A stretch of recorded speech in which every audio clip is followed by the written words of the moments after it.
मंडळी नमस्कार. आज श्रावण शुक्रवार.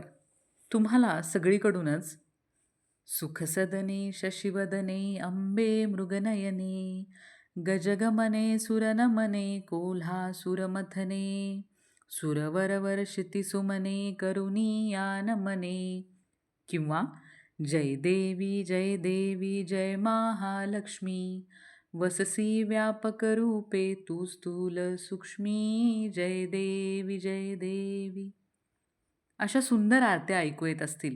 कारण आज आहे श्रावण शुक्रवार आणि आज असतं जीवती पूजन.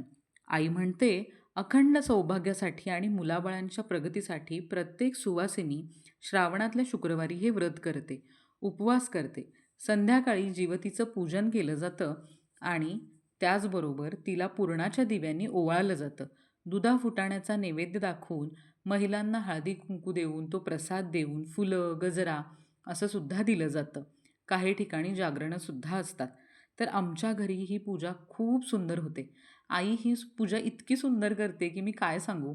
आम्ही प्रत्येक वेळी ना शाळेतून आल्यानंतर किंवा अगदी ऑफिसमधून आल्यानंतर सुद्धा वाट बघायचो की आता आई आम्हाला संध्याकाळी पुरणाच्या दिव्यांनी ओवाळणार.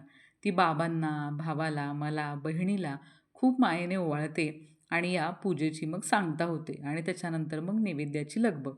तर ह्या श्रावणात छान वाटायचं कारण म्हणजे एवढंच, की आपल्या नात्यातलं प्रेम द्विगुणित होतं आणि अशा वेगवेगळ्या परंपरा जपल्या जातात.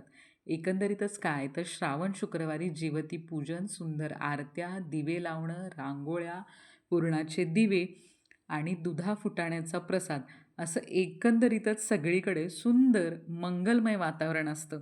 आणि ही पूजा संध्याकाळी केली ना, ऊद धूप दरवळायला लागले, की इतकं छान वाटतं, प्रसन्न वाटतं, की काय सांगू मी तुम्हाला शब्दात. तुमच्याकडे जीवती पूजन असतं का?